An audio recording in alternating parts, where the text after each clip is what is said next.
ଚାଲନ୍ତୁ ଆଜି ଶୁଣିବା କମଳା ଶତପଥୀଙ୍କ ଲିଖିତ ଆଉ ଗୋଟିଏ କାହାଣୀ ଗାଡ଼ିବାଲା। ହାତଗଣତି ଆଉ ଦିନ କେଇଟା ଗଲା ପରେ ଏ ଅଧ୍ୟାପନା ଚାକିରିର ଯମଯନ୍ତ୍ରଣାରୁ ମହାପାତ୍ର ବାବୁ ମୁକ୍ତ ହୋଇ ଶାନ୍ତିରେ ଟିକେ ନିଶ୍ୱାସ ମାରିବେ। ହଁ, ଯମଯନ୍ତ୍ରଣା ନୁହେଁ ତ ଆଉ କ'ଣ? ଗାଁରେ ଗୋରୁଗାଈ ଚରାଇବା ଯାହା, ଏ ସହରିଆ ପିଲାଙ୍କୁ ପାଠ ପଢ଼ାଇବା ତାହା। ଏସବୁ ଯିଏ ନ କରିଛି ସେ କେବେ ବି ଅନୁମାନ କରିପାରିବ ନାହିଁ ସେ କଥା। ଆଗକାଳରେ ଏଇ ଚାକିରିରେ ବାଳ ପାଚିଯାଏ ବୋଲି କହୁଥିଲେ, ହେଲେ ଏବେ ଆଉ ବାଳ ପାଚିବାର ଆଶଙ୍କା ନାହିଁ, କାରଣ ବାଳ ରହିଲେ ସିନା ପାଚିବ। ଏ ପିଲାଙ୍କ କରାମତିରେ ଦିନ କେଇଟା ଭିତରେ ଆଗେ ସେଇମାନେ ହିଁ ତ ଶହୀଦ ହୋଇଯାଆନ୍ତି। ସେ ଯାହା ହଉ, ଏତେ ବର୍ଷ ତ ବିତିଗଲାଣି, ଆଉ ଦିନ କେଇଟା ବିତିଗଲେ ଯାଏ। ହେଲେ ଏବେ ତାଙ୍କର ଆଉ ସେ ଚିନ୍ତା ନଥିଲା। ଏବେ ଯେଉଁ ଚିନ୍ତା ରାତିଦିନ ତାଙ୍କୁ ଖାଇ ଚାଲିଥିଲା, ତାହାର ମୂଳ କାରଣ ଥିଲେ ତାଙ୍କରି ଶ୍ରୀମତୀ, ମାନେ ଶ୍ରୀମତୀ ମହାପାତ୍ର। ମହାପାତ୍ର ବାବୁଙ୍କ ଜୀବନରେ ଆଜି ପର୍ଯ୍ୟନ୍ତ ଯାହା ସୁଖ ଶାନ୍ତି ଥିଲା, ତାହା ତାଙ୍କ ଶ୍ରୀମତୀଙ୍କର ଦୟା ଯୋଗୁରୁ ହିଁ ଥିଲା। ସବୁ ପ୍ରକାରର ଅଭାବ ଅସୁବିଧାରେ ହସି ହସି ତାଙ୍କ ସହ ତାଳରେ ତାଳ ମିଶାଇ ଆଜି ପର୍ଯ୍ୟନ୍ତ ସେ ଚାଲି ଆସିଛନ୍ତି। କେବେ କୌଣସି ବିଷୟରେ ଅଭିଯୋଗ କରିନାହାନ୍ତି କି ଅଯଥା ଆକ୍ଷେପ କରିନାହାନ୍ତି। ଦୁନିଆ ସାରା ପୁରୁଷ ନିଜ ପତ୍ନୀର ଦୁର୍ଗୁଣ ଚର୍ଚ୍ଚା କରୁଥିଲା ବେଳେ ମହାପାତ୍ର ବାବୁ ସବୁବେଳେ ଚୁପ୍ ରହି ଆସିଛନ୍ତି, କାରଣ ଅନ୍ୟମାନେ ବଖାଣୁଥିବା କଥା ପରି କୌଣସି କଥା ତାଙ୍କ ପାଖରେ ନଥାଏ କହିଲା ଭଳି। ତେଣୁ ତାଙ୍କର ସାଙ୍ଗସାଥୀମାନେ ସବୁବେଳେ ଟାପରା କରିଥାନ୍ତି, ମହାପାତ୍ର ପରିକା ସୁଖୀ ଏ ସଂସାରରେ ଆଉ କେହି ନାହିଁ। ହେଲେ ସେଇ ମହାପାତ୍ର ଏଇଲେ ଦୁଃଖୀ, ପ୍ରବଳ ଦୁଃଖୀ। ଆଉ ସେ ଦୁଃଖର ମୂଳ କାରଣ ହେଲେ ତାଙ୍କରି ସେଇ ଶ୍ରୀମତୀ, ଯାହାଙ୍କୁ ବୃଦ୍ଧକାଳେ ବାଲ୍ୟଲୀଳା ପରି ଗାଡ଼ି ଚଳାଇବାର ନିଶା ଘାରିଛି। ଶୁଣିଲା ଲୋକେ କହିପାରନ୍ତି, ଏଥିରେ ଦୁଃଖୀ ହେବାର କ'ଣ ଅଛି? ଆଜିକାଲି ଗାଡ଼ି କିଏ ବା ନ ଚଳାଉଛି? ବିଶେଷ କରି ସ୍ତ୍ରୀ ଲୋକମାନେ ହିଁ ତ ବେଶୀ ଗାଡ଼ି ଚଲେଇ ବୁଲୁଛନ୍ତି ସହର ସହର, ଗାଁ ଗାଁରେ। ହଁ, କାହିଁ ନ ଚଳେଇବେ? ନାରୀ ସ୍ୱାଧୀନତାର ଯୁଗ ହୋଇଛି। ସରକାର ତ ସବୁ ପ୍ରକାରର ଶକ୍ତି ପ୍ରଦାନ କରି କରି ଚାଲିଛି, ଆଇନର, ସଂରକ୍ଷଣର, ଚାକିରିର, ପାଠର, ସବୁ କିଛିର। ତାହେଲେ ସେମାନେ କାହିଁକି ବା ଆଉ ଅବଳା ଦୁର୍ବଳା ହୋଇ ଘର କଣରେ ବସି ରହିବେ? ଉଡ଼ିବେ, ବୁଡ଼ିବେ, ଯାହା ଚାହିଁବେ ତାହା କରିବେ। କରନ୍ତୁ, ସେଥିରେ ମହାପାତ୍ର ବାବୁଙ୍କର କ'ଣ ଯାଏ ହୋ? କିନ୍ତୁ ଯାଉଛି, ସେଇ ନାରୀ ସ୍ୱାଧୀନତାର ଅଳି କରି ତାଙ୍କ ପତ୍ନୀ ଜିଦି କରି ବସିଛନ୍ତି ଗାଡ଼ି ଚଲା ଶିଖିବେ। କି ଅଜବ କଥା ଇଏ! ଯାହାର ଗାଡ଼ି ନାହିଁ ତା ମାଇପ ଗାଡ଼ି ଚଲା ଶିଖିଲେ କି ଲାଭ? ତା ଉପରେ ବି ଉତ୍ତର ଥୁଆ, ଗାଡ଼ି କିଣା ହେବ। ଗାଡ଼ି କିଣା ହେବ? ଚମକି ପଡ଼ିଲେ ମହାପାତ୍ର ବାବୁ। ଏ କି ଅଭିସାରିକା କଥା! ଜୀବନର ଅଧା ସମୟ ସାଇକେଲ ପେଲି ପେଲି ତାଙ୍କର ଗଲା। ଏଇ କିଛି ବର୍ଷ ଆଗରୁ ବଡ଼ କଷ୍ଟରେ, ବହୁ ଯୁକ୍ତିତର୍କ, ରାଗ ଅଭିମାନ ପରେ ସ୍କୁଟରଟିଏ କିଣା ହୋଇଛି। କିଣା ହୋଇଛି କ'ଣ? ତାଙ୍କ ଇଚ୍ଛା ବିରୁଦ୍ଧରେ ମା ଝିଅ ଯାଇ ଶୋରୁମ୍ରେ ପସନ୍ଦ କରି ବୁକ୍ କରିଦେଇ ଆସି ଜବରଦସ୍ତି କରି ତାଙ୍କଠାରୁ ଚେକ୍ ଉପରେ ଦସ୍ତଖତ କରାଇ ନେଲେ। କେତେ ନାହିଁ ନାହିଁ କରିଥିଲେ, କେତେ ବଛା ବଛା ଯୁକ୍ତି ସବୁ ଉପସ୍ଥାପନା କରିଥିଲେ।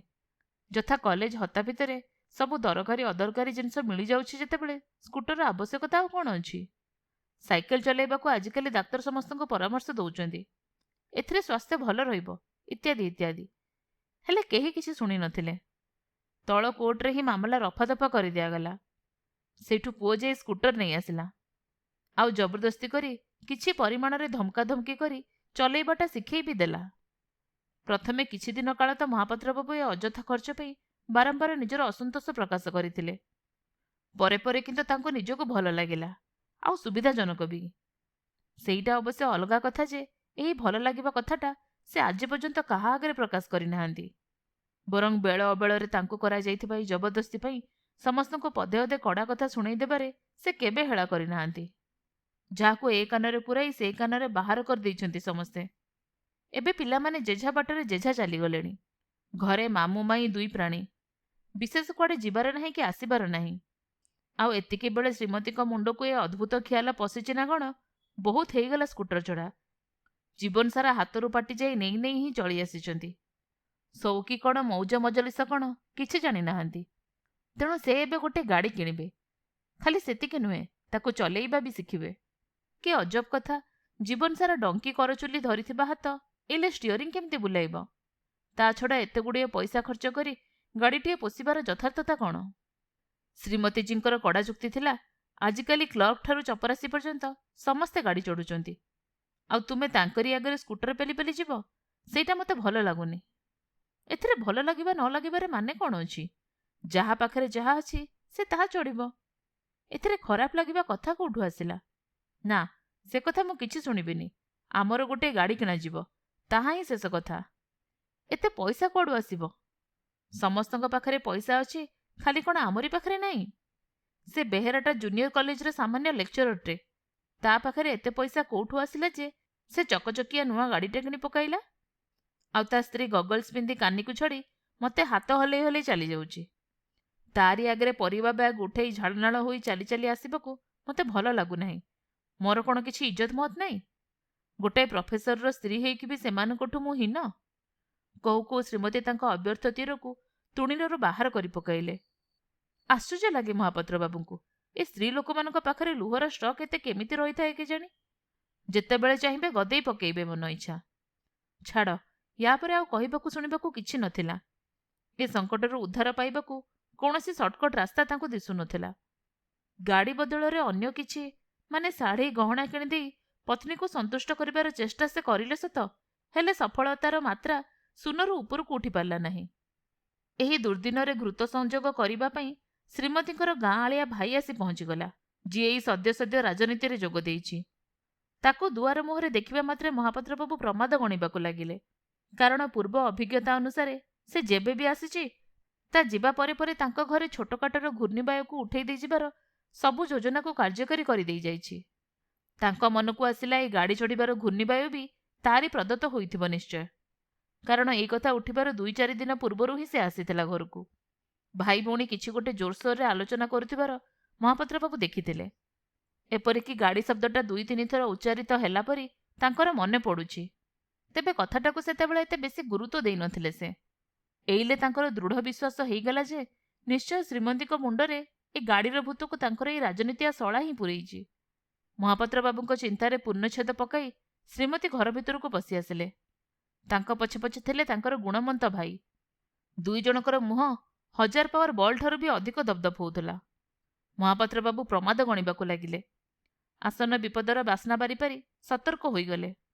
ଯଦିଓ ଜଣାଥିଲା ଯେ ଏ କ୍ଷେତ୍ରରେ କୌଣସି ପ୍ରକାରର ସତର୍କତା କାହାକୁ କେବେ ବି ସାହାଯ୍ୟ କରିନାହିଁ ଆଗରୁ, କି ଏବେ ବି କରିବ ନାହିଁ। ଯେତେ ସତର୍କ ହେଲେ ବି ଝଡ଼ ଦ୍ୱାରା ଯାହା କ୍ଷତି ଘଟିବାକୁ ଥିବ ତାହା ନିଶ୍ଚୟ ଘଟିବ। ତଥାପି ଶେଷ ପର୍ଯ୍ୟନ୍ତ ସେ ନିଶ୍ଚୟ ଚେଷ୍ଟା କରିବେ କ୍ଷତିର ପରିମାଣକୁ କିଛି କମ୍ କରିବା ପାଇଁ। ବେଶ୍ ସମୟ ତାଙ୍କୁ ସଂଶୟରେ ନ ରଖି ଶ୍ରୀମତୀ କହି ଉଠିଲେ, ହେଇଟି ଶୁଣିଲଣି ଲୋକା କ'ଣ କହୁଛି? ବିନା କୌଣସି ଆଗ୍ରହ ପ୍ରଦର୍ଶନ କରି ମହାପାତ୍ର ବାବୁ ବଳି ପଡ଼ିବାକୁ ଥିବା ଛେଳି ପରି ଜୁଳୁଜୁଳୁ କରି ଖାଲି ଚାହିଁ ରହିଲେ। ବଡ଼ କରୁଣ ଲାଗୁଥିଲେ ସେ। ହେଲେ ଖାଦକର ଆଖିରେ ତାଙ୍କ ପାଇଁ ସାମାନ୍ୟ ଦୟାମାୟା ନଥିଲା।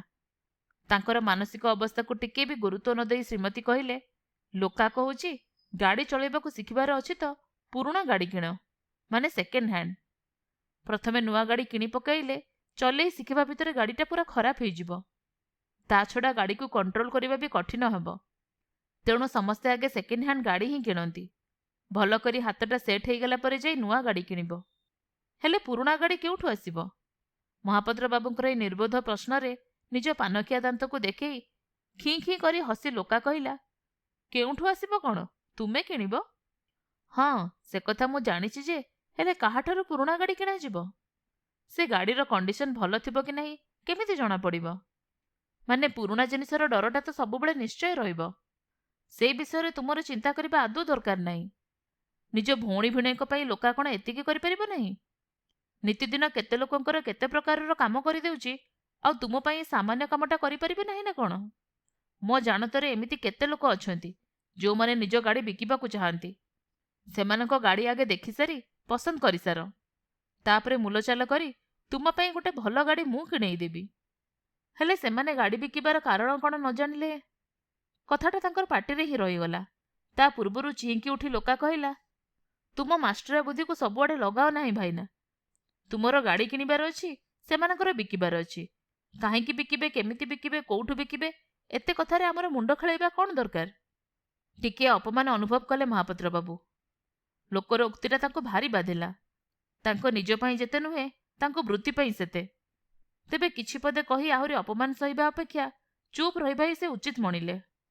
ଲୋକା ତାର ବଡ଼େଇ କରି ଚାଲିଥିଲା, ବୁଝିଲୁ ନାନୀ, ତୁମେମାନେ ଯଦି ସିଧାସଳଖ ସେମାନଙ୍କ ପାଖକୁ ଯିବ, ତେବେ ତୁମକୁ 5 ଜାଗାରେ 25 କହିବେ ସେମାନେ। ଭାଇନାକୁ ଦେଖୁ ଦେଖୁ ପରା ସେମାନେ ଜାଣିଯିବେ ଯେ ସୁଦୁ ଅନାଡ଼ି ଗ୍ରାହକଟିଏ। ଛୁଆକୁ ପାଠ ସିନା ପଢ଼େଇ ଜାଣନ୍ତି, ହେଲେ ବାକି ଦୁନିଆଦାରୀ କିଛି ଜଣା ନାହିଁ। କିନ୍ତୁ ମୋ ଦ୍ୱାରା କିଣିଲେ ବେଶ୍ ଶସ୍ତାରେ ପାଇପାରିବ। ଯେତେବେଳେ ସେମାନେ ଜାଣିବେ ଯେ ତୁମେମାନେ ମୋର ନାନୀ ଭାଇନା ବୋଲି, ସେତେବେଳେ ତୁମେ କହିବା ପୂର୍ବରୁ ହିଁ ଦାମକୁ ଯଥେଷ୍ଟ କମାଇ ସାରିଥିବେ। ଉତ୍ସାହିତ ହୋଇ ଉଠିଲେ ଶ୍ରୀମତୀ। ମହାପାତ୍ର ବାବୁଙ୍କୁ କିଛି ପଚରାଉଚରା କରିବାର ବି ଆବଶ୍ୟକତା ଥିବ ଏକଥା ତାଙ୍କ ମନକୁ ଆସୁ ହିଁ ନଥିଲା। ସେହି ମୁହୂର୍ତ୍ତରେ ଲୋକାକୁ ନିର୍ଦ୍ଦେଶ ଦେଇଦେଲେ ଗୋଟେ ଭଲ ଗାଡ଼ି ଦେଖି ତାଙ୍କ ପାଇଁ କିଣି ଆଣିବା ପାଇଁ। ମହାପାତ୍ର ବାବୁ ଭୋକୁଆ ହୋଇ ଖାଲି ଚାହିଁ ରହିଥିଲେ। ସେ ଯେ ଘରର ଜଣେ ମହତ୍ତ୍ୱପୂର୍ଣ୍ଣ ସଦସ୍ୟ ଆଉ ତାଙ୍କ ମତାମତର ବି କିଛି ମୂଲ୍ୟ ଅଛି ସେ କଥା କେହି ଥରେ ବି ଚିନ୍ତା କଲେ ନାହିଁ। ଯୋଜନା ଖୁବ୍ ଶୀଘ୍ର କାର୍ଯ୍ୟକାରୀ ହୋଇଗଲା। ପୂର୍ବଥର ପରି ମହାପାତ୍ର ବାବୁଙ୍କୁ ନ ନେଇ ଶ୍ରୀମତୀ ଗାଡ଼ି ପସନ୍ଦ କରି ଚାଲି ଆସିଲେ। ଗାଡ଼ିର ରୂପଭେକ ତାଙ୍କ ମନକୁ ବେଶ୍ ପାଇଯାଇଥିଲା। ଦର ମୁଲାମୁଲି ବି ହେଲା। 50,000 ଟଙ୍କାରେ କଥା ଛିଡ଼ିଲା। ଗାଡ଼ି ଆଣିବାକୁ ଗଲା ସମୟରେ ବ୍ଲାଙ୍କ ଚେକ୍ ଉପରେ ସାଇନ୍ କରେଇ ଶ୍ରୀମତୀ ନେଇଯାଇଥିଲେ। ଆସିଲା ବେଳେ ନୀଳ ରଙ୍ଗର ମାରୁତି ଧରି ଫେରିଲେ। ଖୁସିରେ ଗୋଡ଼ ତଳ ଲାଗୁନଥିଲା। ଆମେ ବି ଆଜିଠୁ ଗାଡ଼ିବାଲା ହେଇଗଲୁ, ଏପରି ଏକ ଭାବ ଦର୍ଶାଇ ଗାଡ଼ିର ଚାବିକୁ ଆଙ୍ଗୁଠି ଅଗରେ ବୁଲେଇ ବୁଲେଇ ମହାପାତ୍ର ବାବୁଙ୍କ ସାମ୍ନାରେ ଥୋଇଦେଲେ। ମନ୍ଦିରରୁ ଆଣିଥିବା ପ୍ରସାଦ ମହାପାତ୍ର ବାବୁଙ୍କ ପାଟିରେ ଠୁସି ଦେଇ ସରୁ ଚୁମାଟିଏ ତାଙ୍କ ଗାଲରେ ଛାପିଦେଲେ। ଅଦିନ ମେଘର ଶୀତଳ ପରସରେ ହତବିମ୍ବ ହୋଇ ଚାହିଁ ରହିଗଲେ ମହାପାତ୍ର ବାବୁ। ଏ ବୁଢ଼ା କାଳରେ ଏତେ ପ୍ରେମ! ଗାଡ଼ି ପ୍ରତି ମନ ତାଙ୍କର କୃତଜ୍ଞତାରେ ଭିଜି ଭିଜି ଗଲା। ଯାଉ ପଛେ 50,000, ଆଉ ସେ ଚିନ୍ତା କରିବେ ନାହିଁ। ପରଦିନ ସକାଳୁ ସକାଳୁ ଗାଡ଼ି ଚଲେଇ ଶିଖିବାର ରୀତିମତ ପ୍ରାକ୍ଟିସ୍ ଚାଲିଲା। ଶିକ୍ଷକ ଥିଲେ ବାବୁ ଲୋକନାଥ ଓରଫ ଲୋକା। ସକାଳୁ ସକାଳୁ ଆଖିରେ ଗଗଲ୍ସଟା ମାରିଦେଇ କାନିକୁ ଛାଡ଼ି ଶ୍ରୀମତୀ ଘରୁ ବାହାରିଗଲେ। ମହାପାତ୍ର ବାବୁଙ୍କର ଇଚ୍ଛା ହୋଇଥିଲା କହିଦେବାକୁ ସୂର୍ଯ୍ୟର ପହିଲି କିରଣ ଆଖି ପାଇଁ ଉତ୍ତମ ଅଟେ, କିନ୍ତୁ ପାଟିକୁ ଯଥାସମ୍ଭବ ଚାପି ରଖିବାକୁ ବାଧ୍ୟ ହେଲେ। ଗାଲ ଉପରେ ଅଙ୍କା ଯାଇଥିବା ସରୁ ଚୁମ୍ବନର ଉଷ୍ମତା ଏ ପର୍ଯ୍ୟନ୍ତ ବି ତାଜା ରହିଛି। ଦିନ ଦିନ କରି ମାସ ବିତିଲା, ତଥାପି ଶ୍ରୀମତୀଙ୍କ ଗାଡ଼ି ଶିକ୍ଷା କାର୍ଯ୍ୟକ୍ରମରେ ପୂର୍ଣ୍ଣଚ୍ଛେଦ ପଡ଼ୁନଥିଲା। ସକାଳୁ ସକାଳୁ ବେଶଭୂଷା ହେଇ ନିତି ବାହାରି ଯାଉଥିଲେ। ଅବଶ୍ୟ ପହିଲି ଜୁଆରରେ ଏବେ ସାମାନ୍ୟ ଭଟ୍ଟା ପଡ଼ି ପଡ଼ି ଆସୁଥିଲା। ତଥାପି ଗାଡ଼ି ଚଲା ଶିଖା ଚାଲିଥିଲା। କଣ ଶିଖୁଛନ୍ତି, କେମିତି ଚଲାଉଛନ୍ତି ଜାଣିବାର ଆଗ୍ରହ ମହାପାତ୍ର ବାବୁଙ୍କର ଖୁବ୍ ହେଉଥିଲା। ମାତ୍ର କିଛି ପଚାରି ଦେଇ ରସଭଙ୍ଗ କରିବାକୁ ସେ ଚାହୁଁନଥିଲେ। ଥାଉ, ସେ ଭାଇ ଭଉଣୀଙ୍କର କାରବାରରେ ମୁଣ୍ଡ ପୂରାଇବାକୁ ହେଲେ ସିଂହର କଲିଜା ଦରକାର, ଯାହା ତାଙ୍କ ପାଖରେ ପ୍ରଥମରୁ ହିଁ ନାହିଁ।